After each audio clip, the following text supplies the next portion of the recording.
Dogged by questions about Sikh separatism, the Prime Minister visited the holiest Sikh temple on earth in the Sikh-dominated state of Punjab. Normally, for VIP visits, sites like these are closed to the public.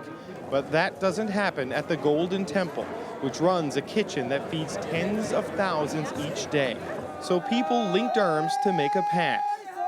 They yelled traditional welcomes to the family.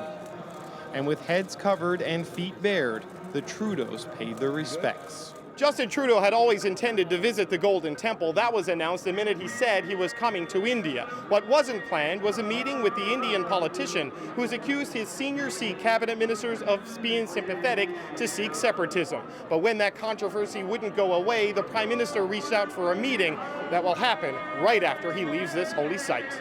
Prime Minister. And so, Amarinder Singh, the Chief Minister of Punjab, shook hands with the Prime Minister he had accused of allowing Sikh separatists to infiltrate his cabinet.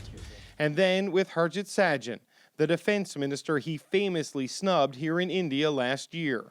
When it was over, Sajjan, who Singh directly accused, said things went well. We had a very constructive conversation, and the Prime Minister and I underscored that the allegations that had been mentioned were extremely false. This time, Sajjan and Singh weren't just in the same room, they were on the same side. They believe in a united India. They will not allow anything to go which will come between us to create these problems.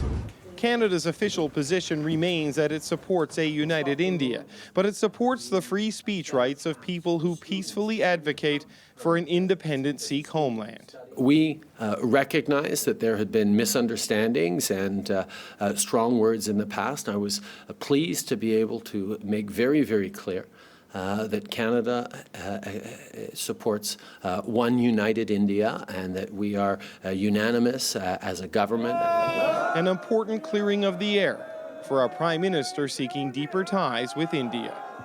David Cochran, CBC News, New Delhi.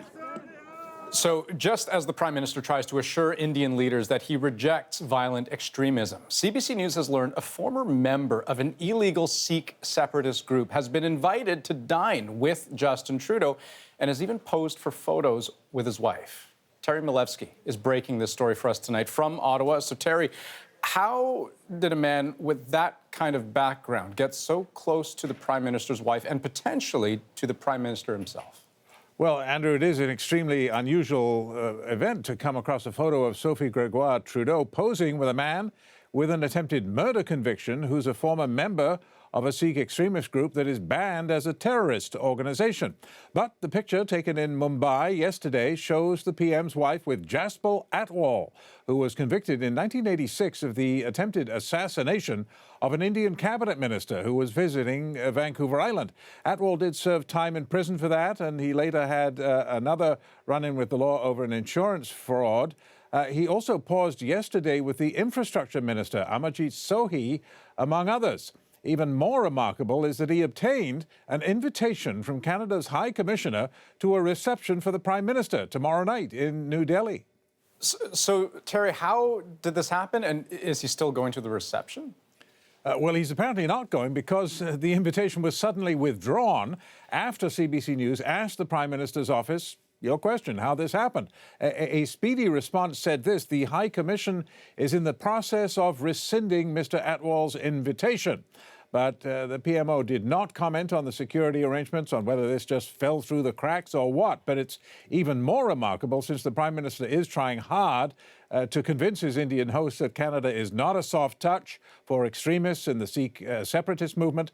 And beside that, this kind of thing has happened before. In 2012, a Liberal staffer in BC was forced to resign after giving Jaspal Atwal a ticket to the delivery of the BC budget. So Atwal is well known to the RCMP and to CSIS, and there will be some questions about how he got invited to these prestigious events on the PM's tour. Okay, Terry Milewski in Ottawa. Thanks so much. Thanks.